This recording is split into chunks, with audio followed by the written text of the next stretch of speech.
Welcome to today's panel, Conquering Cancer, the Future of Early Detection and Diagnostic Technologies. This webinar is part of the Hopkins Business of Health Initiative's monthly webinar series, Conversations on the Business of Health. I'm Dan Polsky, Director of what we call HBHI. It's a Hopkins-wide initiative bringing together scholars from across the university who share a mission to advance health through an affordable and accessible high-value health system. Where the focus is on the role of business and incentives in advancing health. With that welcome, I'll turn the proceedings over to our moderators and HBHI experts on today's topic, Macis and Emilia Simeonova, both professors from Johns Hopkins University at the Carey Business School. Turn it over to you.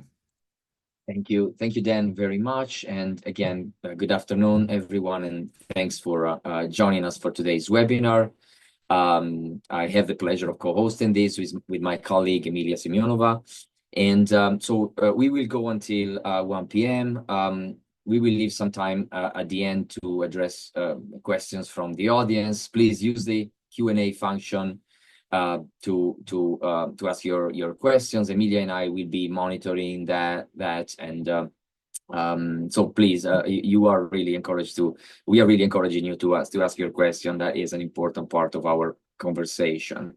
On to today's webinar. So over the past decades, we have made truly remarkable progress in detecting cancer earlier and more accurately. And these advances have, of course, saved many lives and improved outcomes for many patients.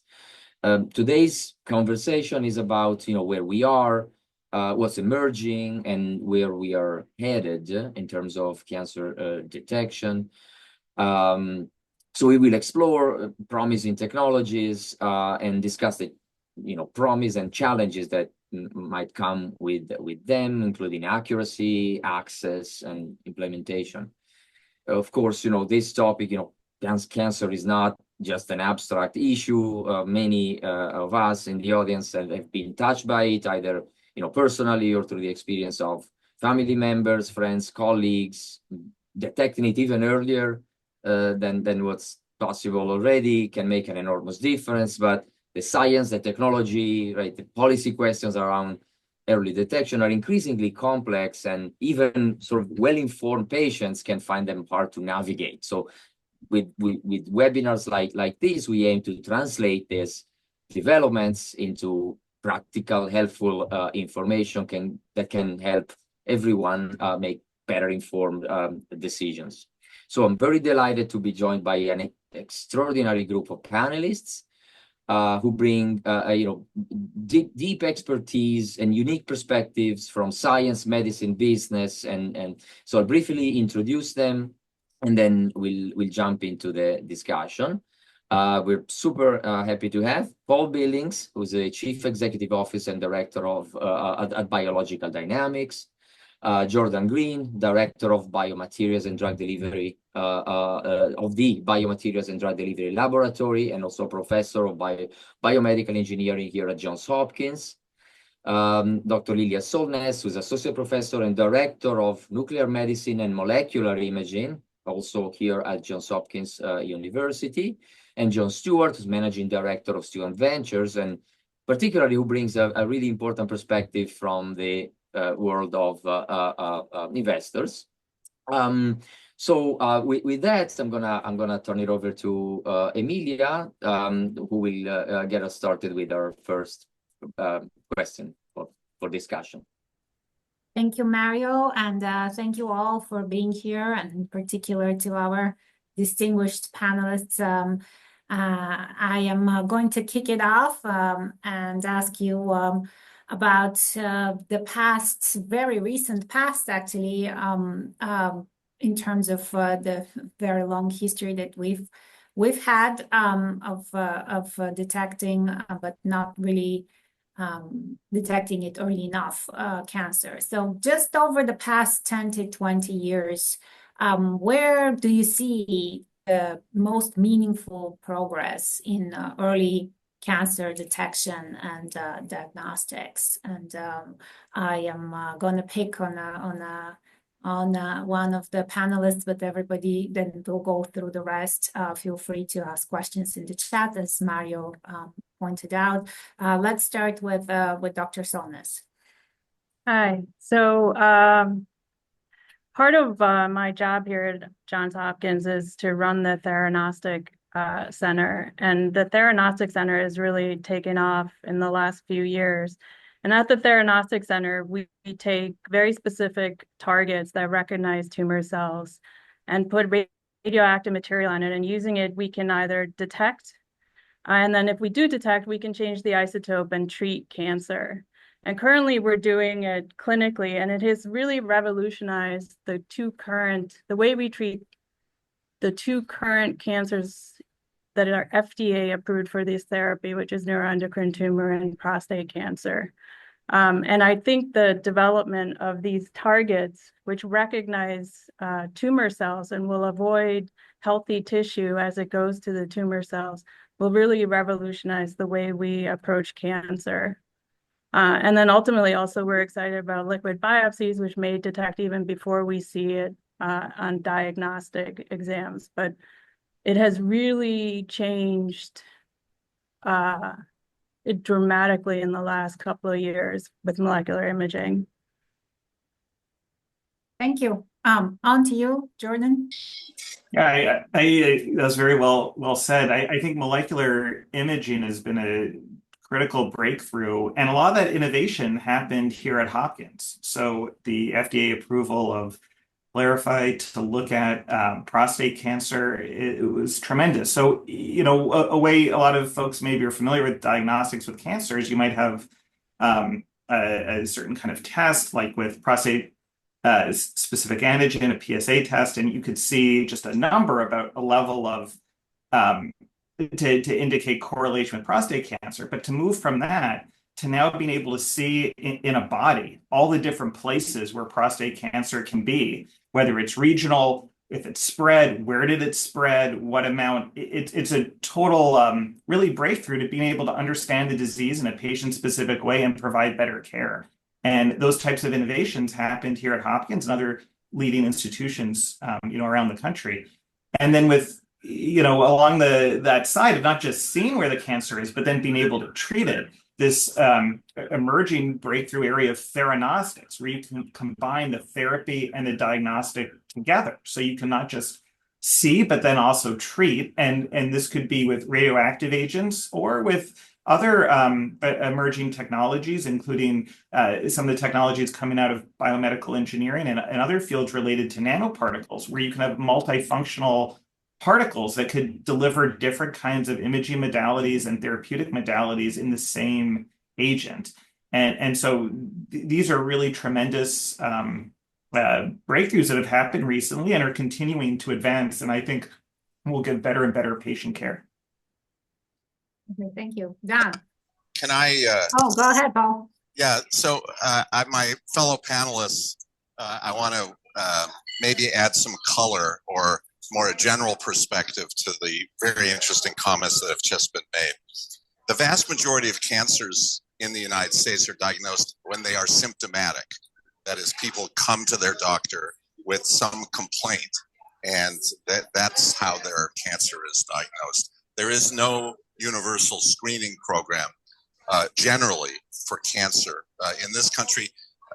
There have been attempts in other countries. For instance, Japan had chest x-rays as a routine part of their examination decades ago, and I believe still do. And so a series of cancers that might be detected with a chest x-ray could be screened for in younger Japanese populations, but that does not occur in the United States. The only there have been progress in the United States with specific cancer screening, cervical cancer, for instance, in women, breast cancer, some general screening in prostate cancer, but as you all know, the PSA, which is the routine test used for prostate cancer detection, there have been lots of false positives and false negatives in that world. So what has occurred is that we have begun to move from a system where symptoms are the driving force to medical workup and diagnosis to the ability with liquid biopsy and some imaging modalities. I mean, whole body CT and whole body MRI have been touted as potential universal screening mechanisms, but again, the issue of false positives is dramatic in those conditions, and the toxicity from routine whole body CT may be a significant problem as well. But the idea that one could use blood as a universal screen for the screening for cancer and the detection of very early cancers is being tested now, and the results are that some people are getting their cancer diagnosed earlier, before it's symptomatic, earlier in its course, but some people are not. We're still missing lots of people. And so the technology has a long way to go, but we also have to educate the public about the value of detecting cancer before it's symptomatic in its earliest stages. John? Oh, thank you. You're calling on me? Yeah, you're Perfect. First of all, Dan and Mario, thank you for your service in putting these series of panels together, and you did. Kudos to you for an excellent job of finding, outside of me, people who are brilliant in their fields. I wanted to start a little bit with being precise on success with cancer, so that people could look at the number of cancer deaths in the United States and conclude that we haven't made much progress. There were 994 million people, roughly roughly a million people who died of cancer in 1975, and 920,000 in 2023. But thought one, in 75, for every one person who died of cancer, 2.7 people died of heart disease. In 2023, it's running neck and neck. Million people died of the heart disease in 2023, 920,000 for cancer. Where the astonishing progress comes in the statistics is if you look at the incidence of death from cancer. So back in 75, 84 people out of 100,000 would die of cancer. That's been cut in half to 42 last year. Some observations around that, so what's working?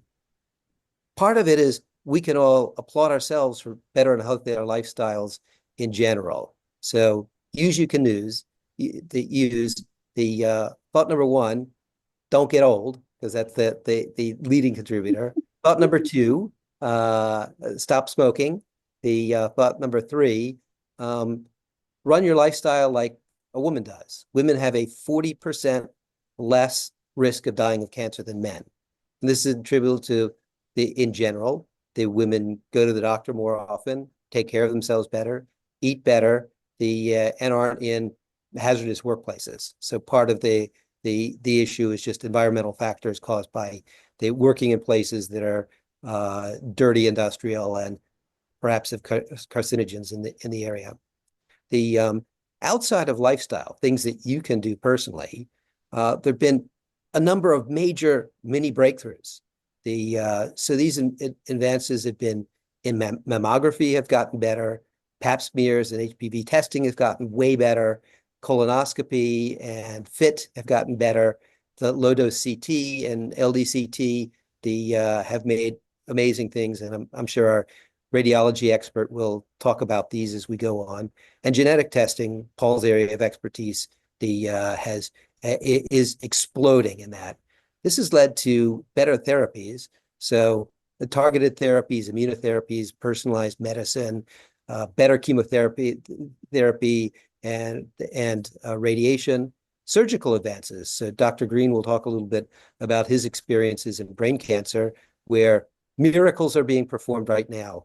The types of cancers where we've really done well are those that have great diagnostic tests that people regularly undergo. So the breast cancer, the incidence of death of breast cancer has gone down dramatically because of the mammography and better screening technologies. So your 5-year survival rate for the breast cancer is about 52% today. Whereas something where there is no good, the testing modality is pancreatic cancer.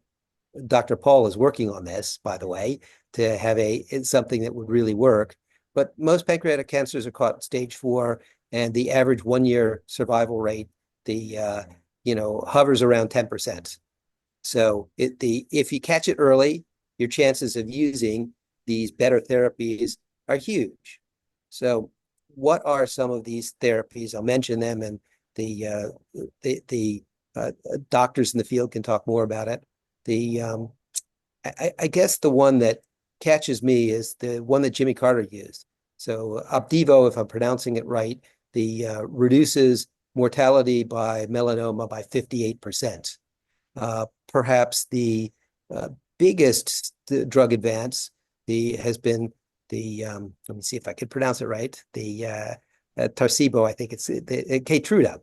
So Keytruda is now in I think 11 or 12 approved indications. It's one of the largest prescribed chemotherapy therapeutic agents.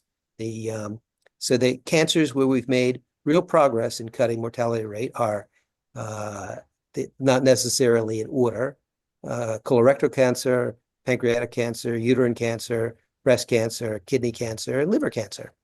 And these are attributable to the things that I just mentioned. I guess I'll leave you with a last thought of the battle's not over. We've done way better in heart disease in the last 50 years than we have done in cancer. It's more complicated. The cancer is really the family of disorders with different causes and different mechanisms of action. And unlike heart disease, cancer can evolve. Cancer cells can mutate and change themselves to be resistant to drugs, and continue to want to feed off of your body. I think I'll stop there. I've said plenty. Thanks so much. No, thank you. This was a really great first round of discussion. Thank you so much. Also, John, thank you for bringing some numbers into the conversation. Very helpful. So I have a kind of a follow-up question to this first round of discussion, and in the spirit of sort of bringing some numbers also to sort of make the context sort of more, to bring some details out. Like when we talk about early detection, well, how we define early in early detection? I imagine that this would vary according to the type of cancer that we're talking about, but how early is early enough to make a meaningful difference in patient outcomes? And of course, in this next round, feel free also, in addition to maybe giving your perspective on this specific question, to offer any reactions to your co-panelists, to what your co-panelists just mentioned in this first round. Why don't we start again with Lilja? Okay. So I just want to echo what the other panelists said, that cancer is complicated. We need a multi-pronged effort. And we have a long ways to go, but I, as a clinician, am pretty excited about where we are and where we are going. So early detection, standard when we talk about early detection, it means that we can probably cut it away. It hasn't spread. We mentioned liquid biopsies. And this is a conundrum for our oncologists, is that, let's say you have a positive liquid biopsy, but you can't find the cancer. So you still need excellent diagnostics so you know where to focus the treatment. But, in an ideal world, eventually we'll get a test where you see it early and it tells you where it is so you can treat it. But a lot of work to be done to get to that stage. Kind of an abstract view. I'll jump in real quickly. So early diagnosis is a key to the puzzle, but is not the whole puzzle. So, for example, if you are diagnosed with a glioblastoma, even if it's early, it's great that you know it. The bad news is there's not much we can do about it. And I would love for Jordan to talk about his experience in this area, and Paul with his experience with Sonalisense, for people who are working on better therapies. But where there are good drugs, say breast cancer, there are 20 therapeutics, whether you're, HER negative, HER positive, et cetera, et cetera, et cetera. Just by knowing early, based on mammography today, you can drastically reduce your the odds of dying from breast cancer. Breast cancer is, for the most forms, curable, as are many blood cancers, where there are great monoclonal antibody drugs that absolutely will cure. I'll give you another one. Since cisplatin was used in testicular cancer, which used to have a relatively high mortality rate, the death from testicular cancer, as long as you catch it by feeling a big lump down there, is almost universally cured today. So we just need to knock them off one at a time, and I'll turn it over to Jordan and Paul to give you some more expertise in this area. And I would just say, John, and my fellow panelists, that early diagnosis is a functional definition, and it's been defined by the surgeons, which is whatever can be cancer that can be, for the most part, primarily treated by removal of the tumor successfully, and life expectancy and response rates increased by that surgical intervention. That's early diagnosis.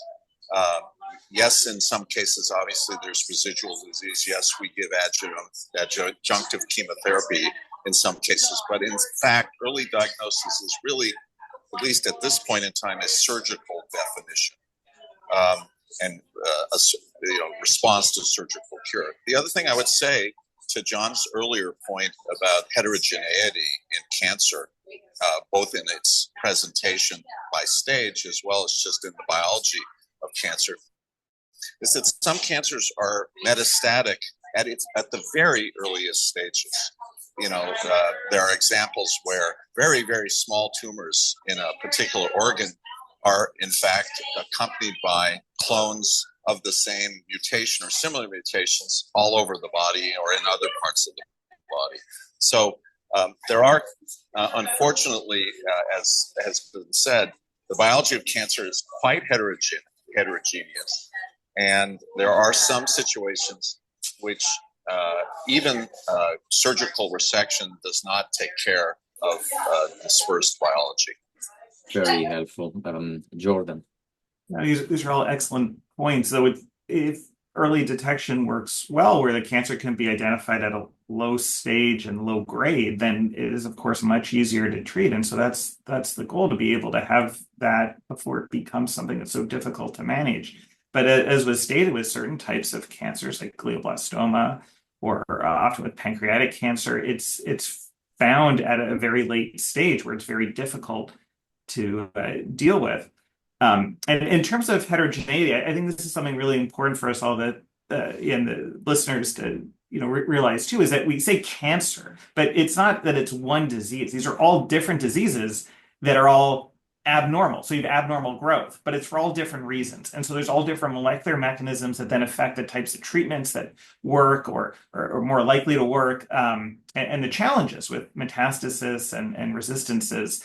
And then even within the tumors, there's a lot of heterogeneity within the types. So there can be cancer stem cells, for example, that could resist standard chemotherapy or radiation and then regrow the whole tumor. And you see this a lot with glioblastoma, for example. You could see by MRI that following a really good resection, all the tumor looks like it's gone. You don't see any of that contrast, but then 2 months later, it's all back again, because these cancer stem cells that are seeds regrow the tumors, and they migrated away from the margin, so they were hard to hit with surgery, and then they're resistant to chemotherapy and radiation.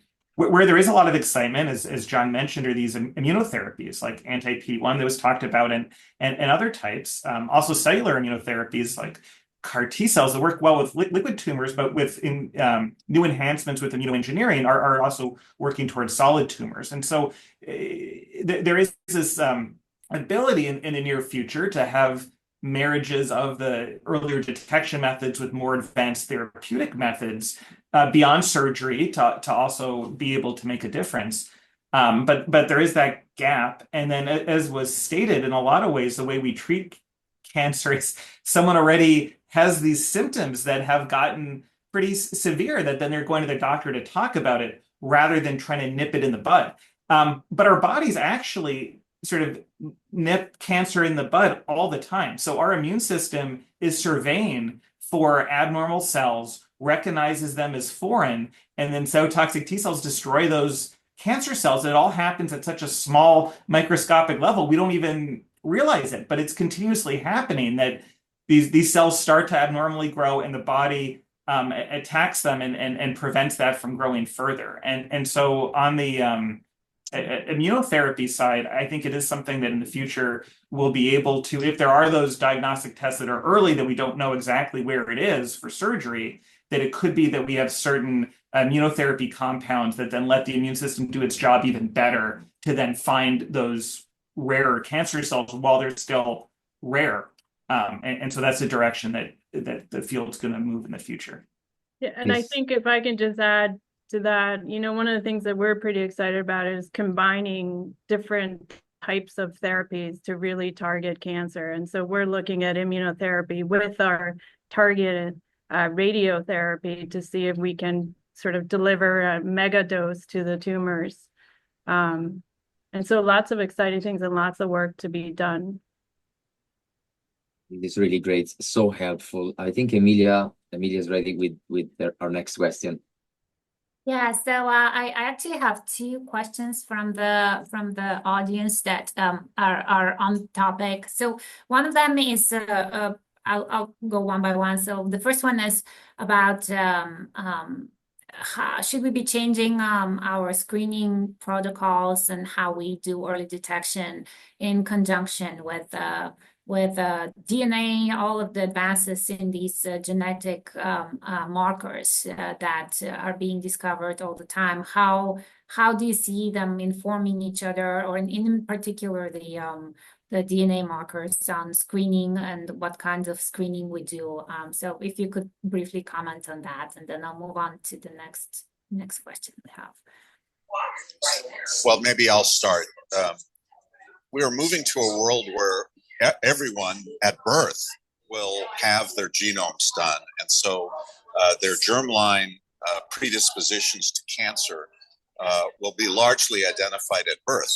So we can then immediately risk stratify the newborn population into people who are at high risk for cancer, and those cancers may occur during the pediatric age range or may occur many, many years later in interaction with environmental factors, many of which John mentioned in his early comments. But so we will have the population genetically risk stratified very, very early in life.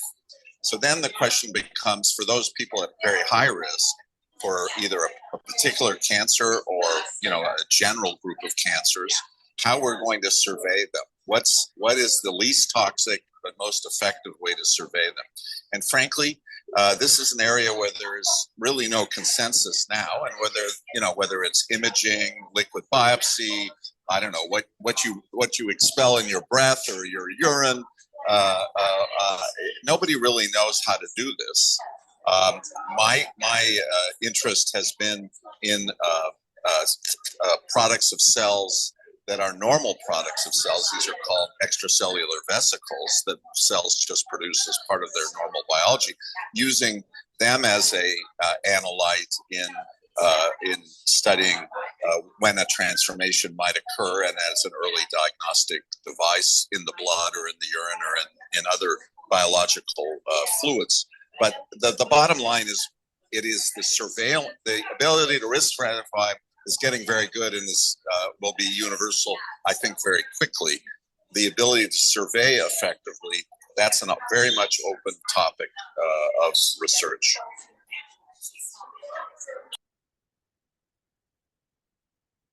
Anyone else from the panel Just to chime in, that was very well said. And just for the watchers to also consider, is just because there's the genetic deposition of these different statistical probabilities based on the genotype, it's not a guarantee one way or the other of someone having cancer or someone then going to be cancer-free their whole life. And so there's this other, very important thing about how the genes are expressed and the epigenetics, and then understanding the RNA molecules that are then the messengers of what the cell's actually doing, and then environmental effects throughout life that can then alter this. And so it's not, with all this being said, it's not that just because a baby might have a certain risk profile that this guarantees it one way or another. And that also then brings in why it's so complex with then this monitoring both on the genetic level, like to look at new kinds of molecules that you could find in these extracellular vesicles, for example, to see how those cells maybe are changing.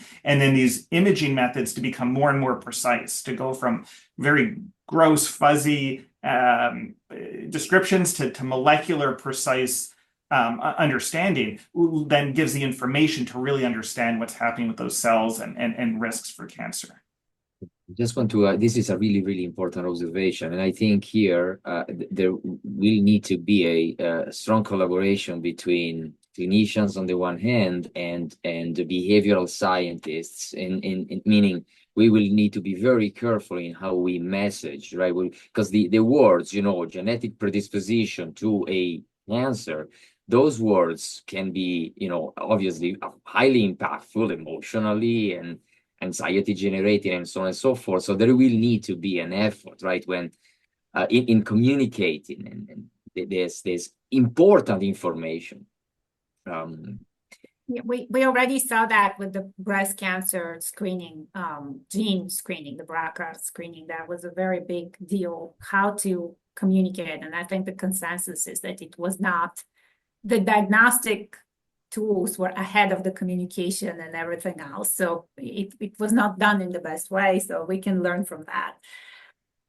And I have another comment, and we said in the beginning that our audience are usually greater experts and more narrow experts than we are in many of these things. So I'm just going to read the moderators. out. The moderators, yeah. The moderators, yes. So I'm going to read this out. Can panelists speak more about specific efforts to detect cancers that are often found de novo, stage 4, such as lobular breast cancer, pancreatic, and ovarian? John, you're muted.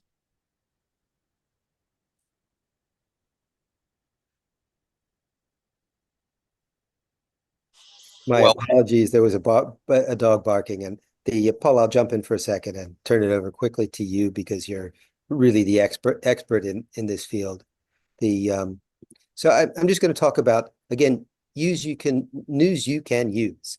These are tests that are available to you. You have to usually ask your doctor to get the tests. As Paul mentioned, there is the screening for bad genes. You can do that in utero or when your child is very young.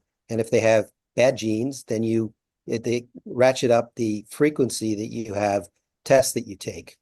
Leaders in this, the people who make the tools, and hats off to them, are Illumina and Paul's old company, Thermo Fisher Scientific. The other leading companies include the Invitae, GeneDx, is now part of Semaphore, Centogene, Myriad Genetics, as well as my old company, Natera, where I was the first investor and on the board for 12 years. Paul was the chief medical officer of that company, and now is a worldwide leader in blood draw for cancer testing in a number of specific cancers. So before you can pick it up anyway, the work that Paul did contributed to a revolution, which other companies have too, but biased, I think Natera's is best. I'm going to mention colon cancer then next. So Exact Sciences, which has a Cologuard test. It's a poop test. It's not quite as good as a colonoscopy, but way easier to use.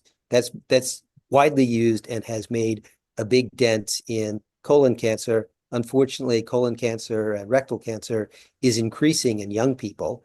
And so we have more work to do, and young people should be screened. Actually, I'm going to let Paul talk about the year 3 specific cancers, let the expert do the talking. Paul? Thanks, John.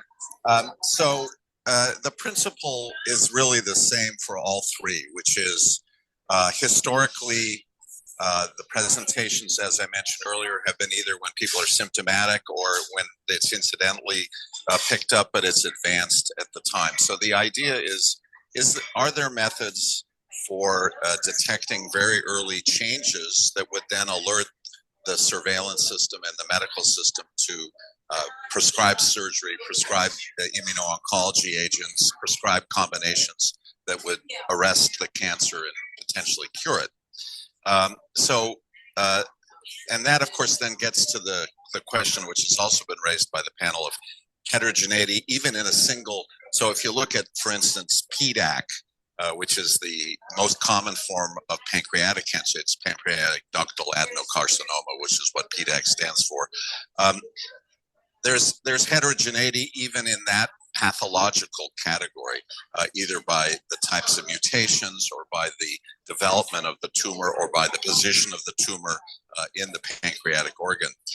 What is common about PDAC is that they all produce exosomes or extracellular vesicles.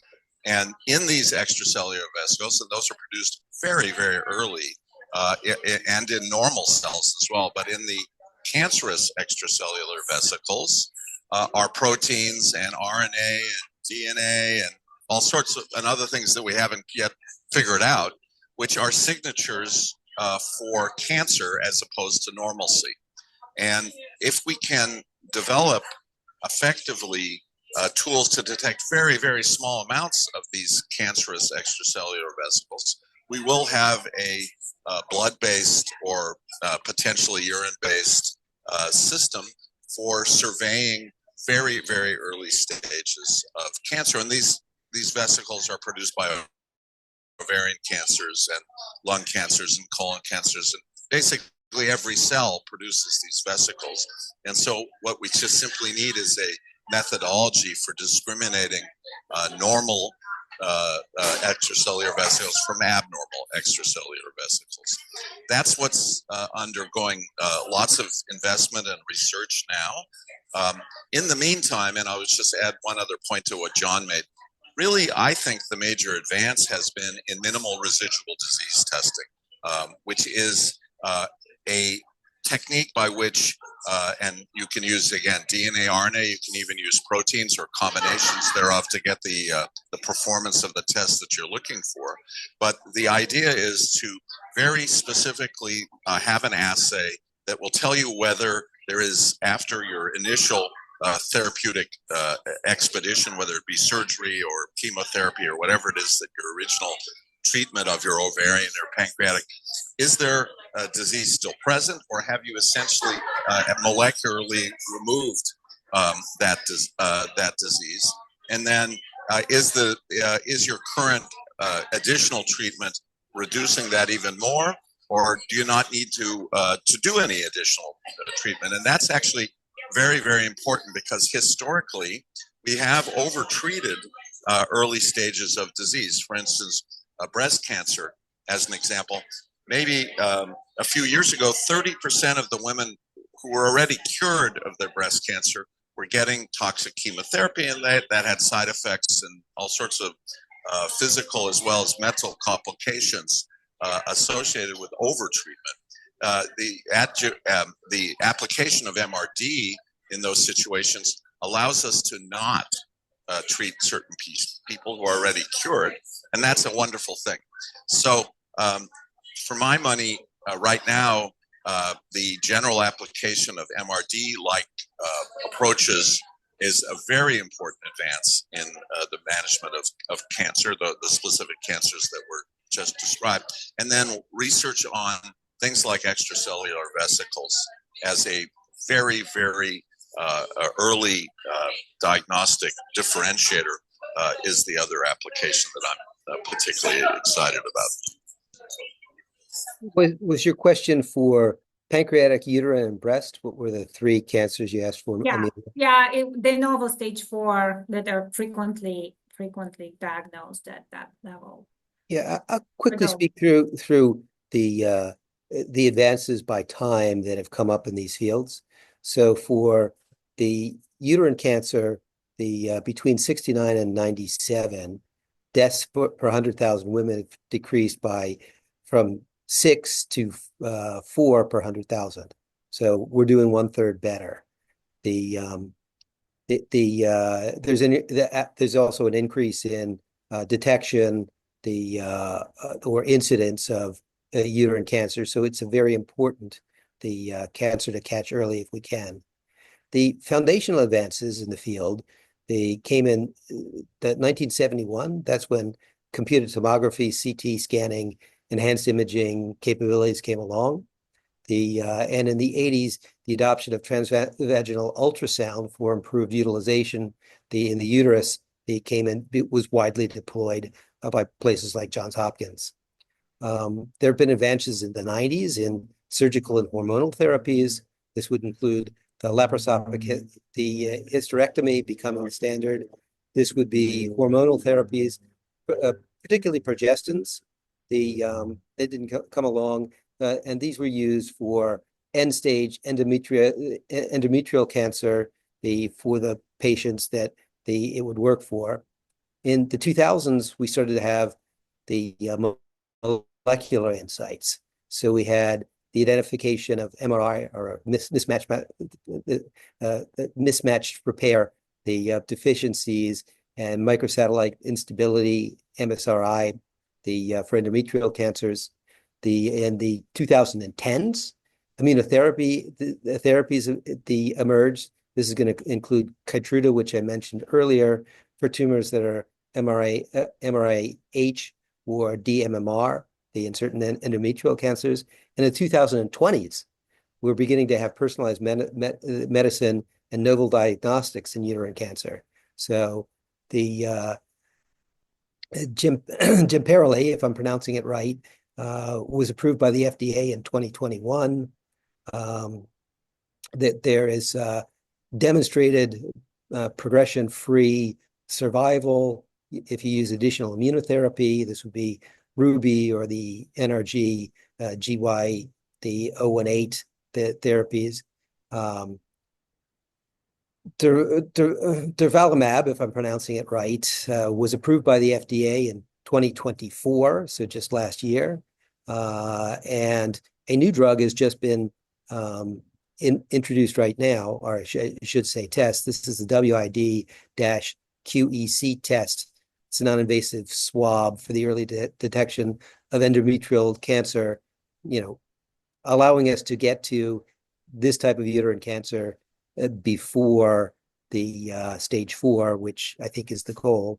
And Paul mentioned, and I'll just double underline and say ditto, one of the most exciting things in diagnostics is that we can use diagnostics not just to detect a cancer, but the companies like Foundation, now Roche, are taking samples of the tumor or cancer cells and recommending to clinicians the exact right drug or therapeutic intervention that might be successful in these types of cancers. And Paul mentioned recurrence testing, which Natera, I'm a shareholder, I'll add to that, a happy one. That has all sorts of products, in particular for breast cancer. So if the most likely person to have breast cancer is someone who has already had it. And so if you come back, you can be tested before a lump appears in your breast to get an early insight to, are you still cancer-free, or you have something you need to do something about or monitor. I think these are going to have just huge impacts.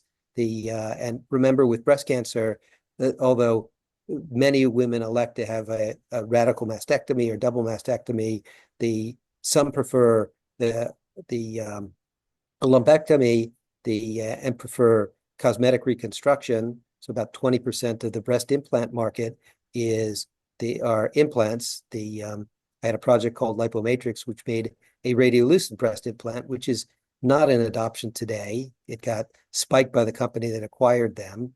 But today's implants, both saline and silicone, are not radiolucent.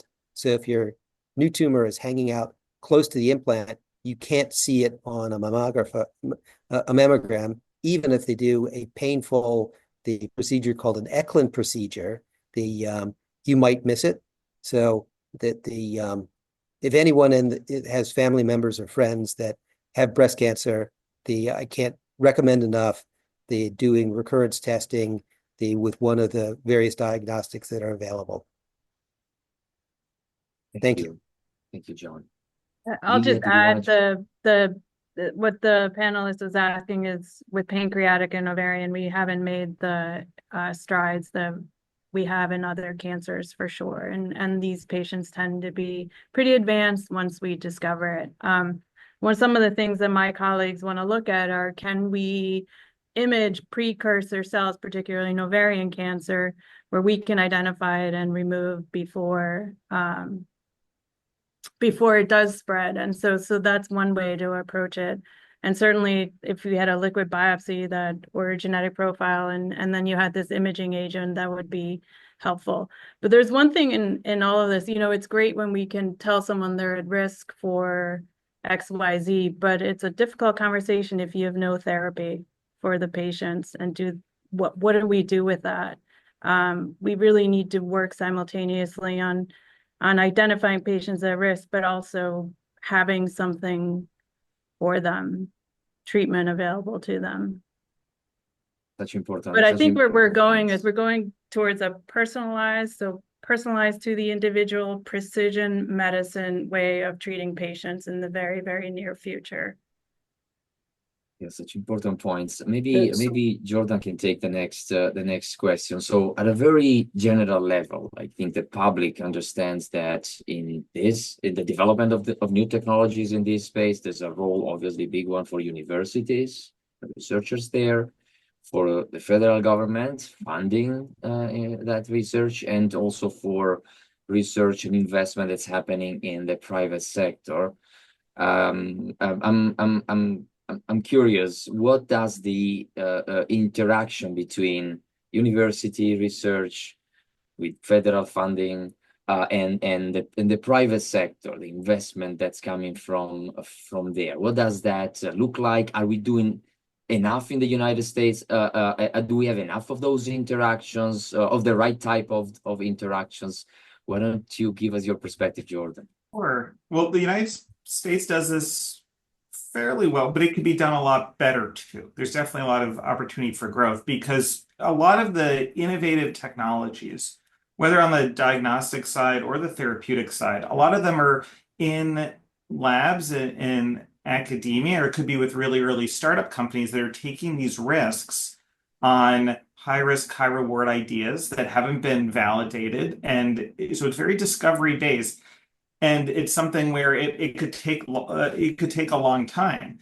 And then as that early data comes in, and now it's been proof of principle and concept, and maybe there's some animal data to back up the ideas, there's then this gap where many investors or larger companies that then would be the ones that could do very expensive later stage clinical trials and manufacturing and commercialization, on a global scale. They want a technology in a lot of ways that's already been validated, in the clinic.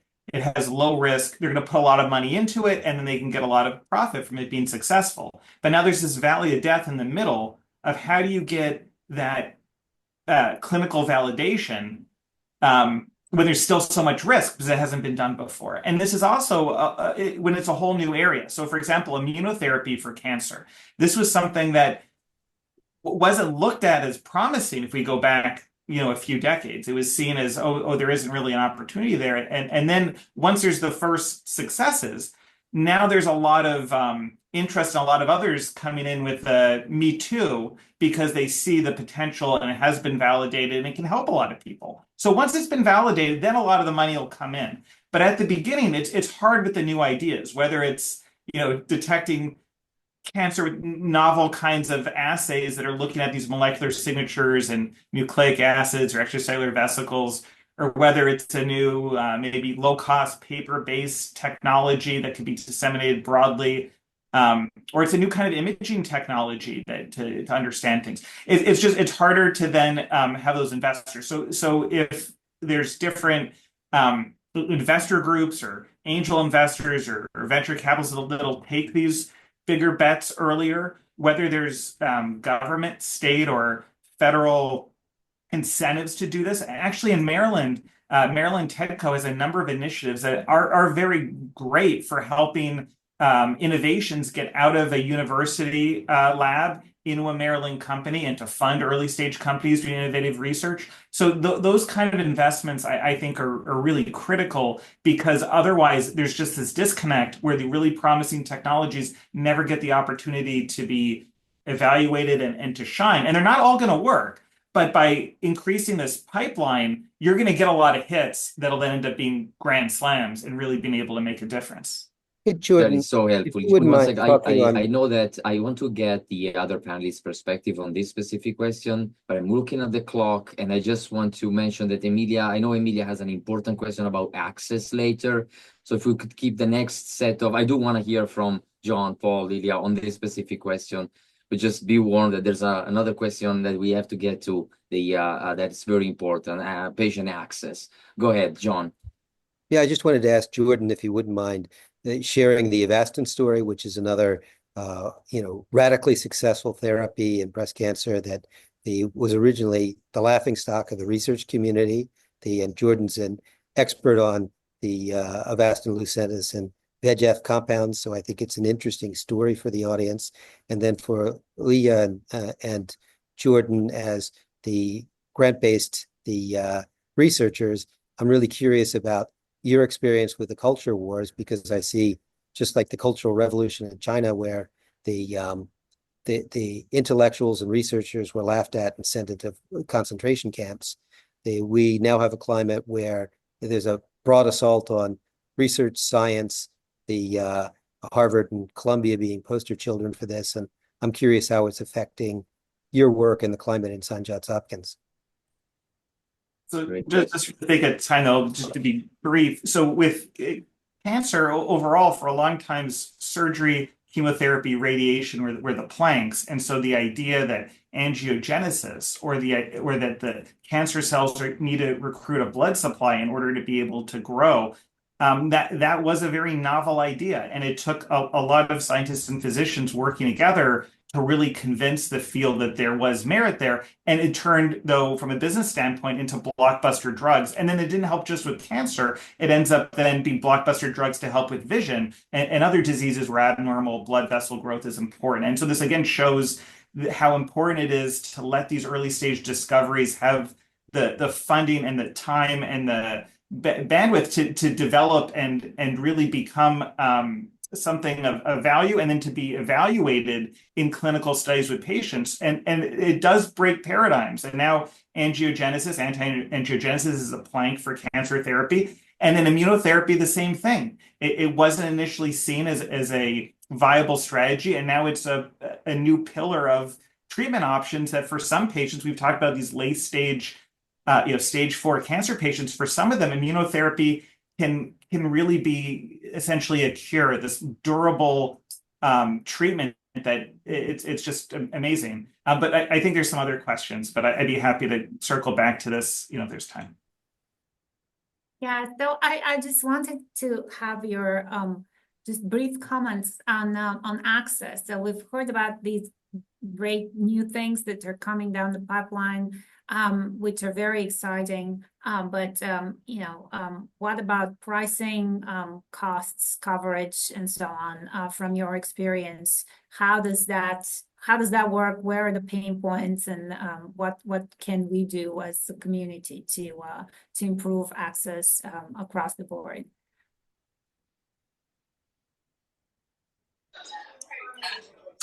Well, maybe I'll just jump in and say that historically, diagnostics is priced at about a log or two less than therapeutics generally in terms of the cost and value.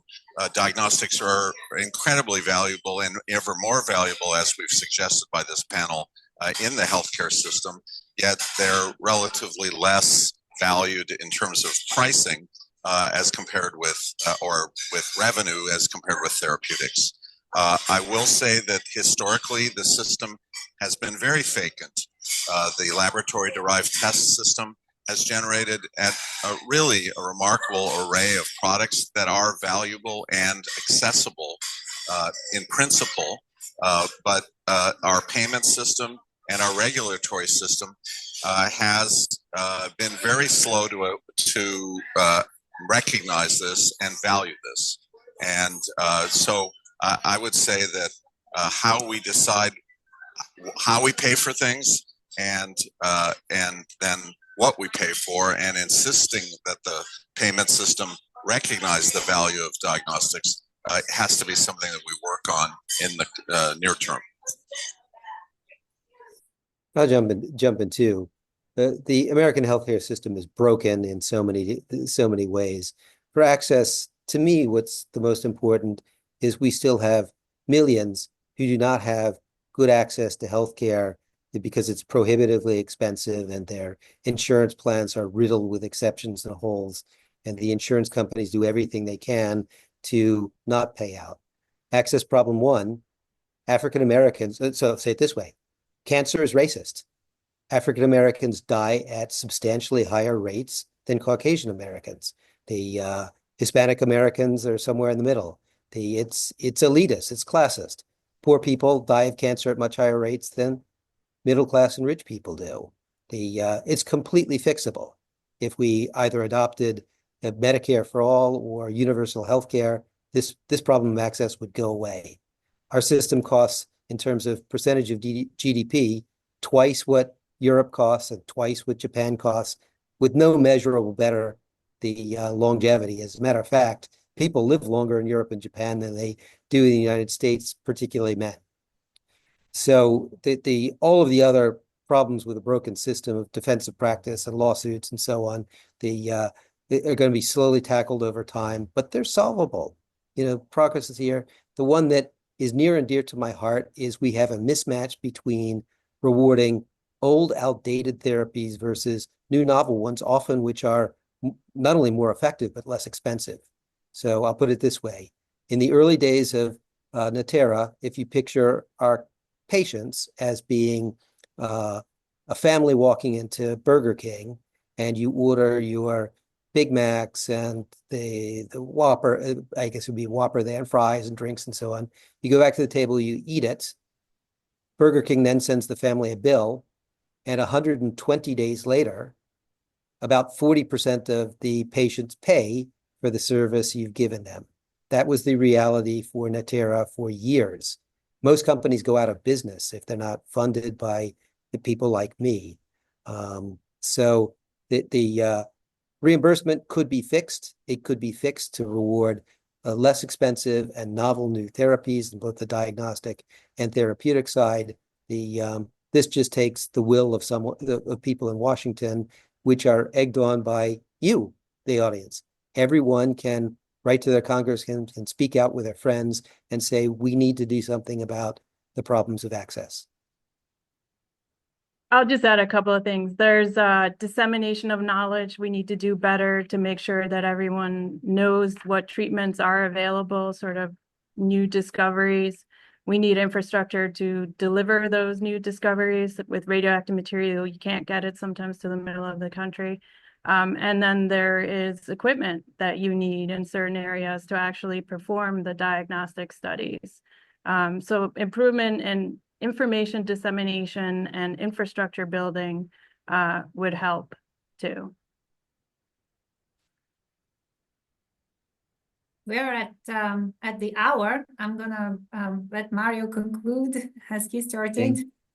Thank you, Emilia, and thank you, Lilja. This is, I think, a good place to end. I would like to again thank so much our panelists for a really informative conversation. Thank you, truly, and thanks to our audience. This was, as Dan mentioned, our last HPHI webinar of this academic year.